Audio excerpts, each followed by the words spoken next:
Hello, my name is Robert French, and this is Something to Think About.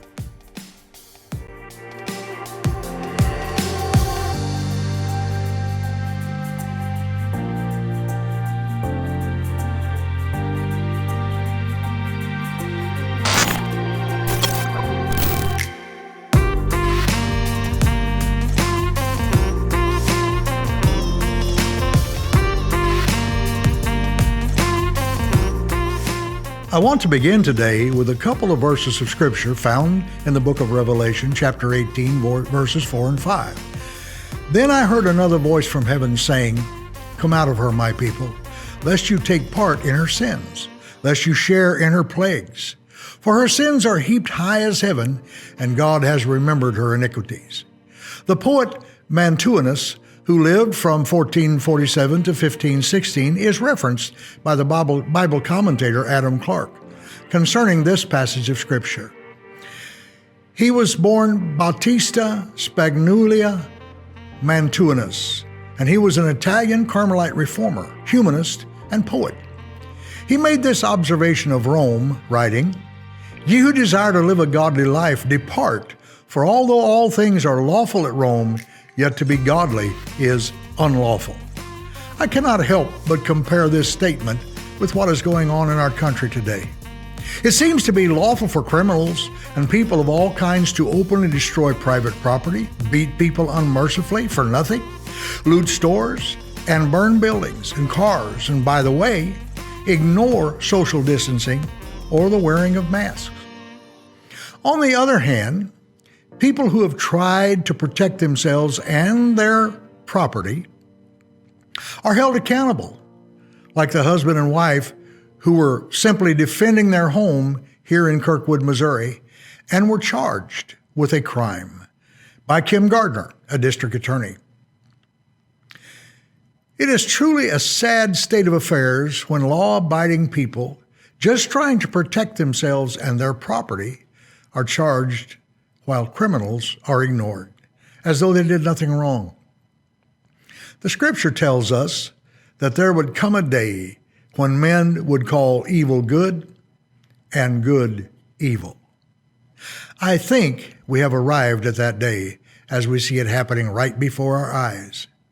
We have a political party in this country that is no longer what it was, as today we see many of its leaders are avowed Marxists and socialists to the extreme.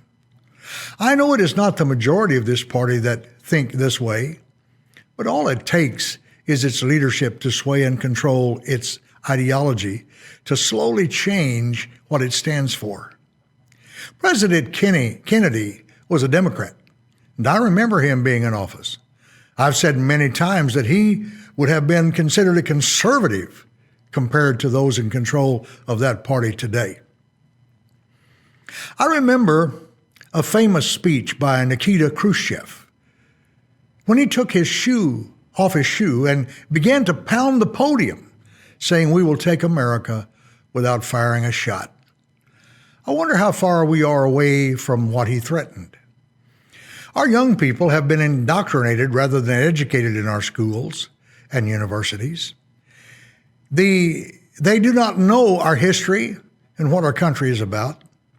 I saw a young man asking young college students what the 4th of July celebration was about, and none of them could tell him the answer. None of them said it was the winning of our independence from Britain. Some said it was the Civil War, and others did not know or have a clue what it celebrates. How sad a commentary is that for so-called college-educated people. We should have known that since grade school. I did. It is appalling to me how little our history is taught in our schools today. Yet in the middle of all this madness, there are some, such as the pastor, who has gone from the beaches in Southern California to the chop zone in Seattle to declare the gospel of Jesus the Christ, and by the way, with great success and results.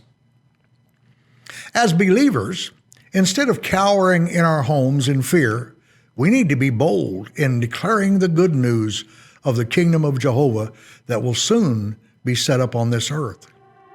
This is a great opportunity for the preaching of the gospel to those who are willing to do it. Remember, it was no picnic in the days of Jesus and the apostles, as they declared the gospel of the kingdom from city to city. It's definitely something to think about. Until next time, remember, give love, give life, give Jesus.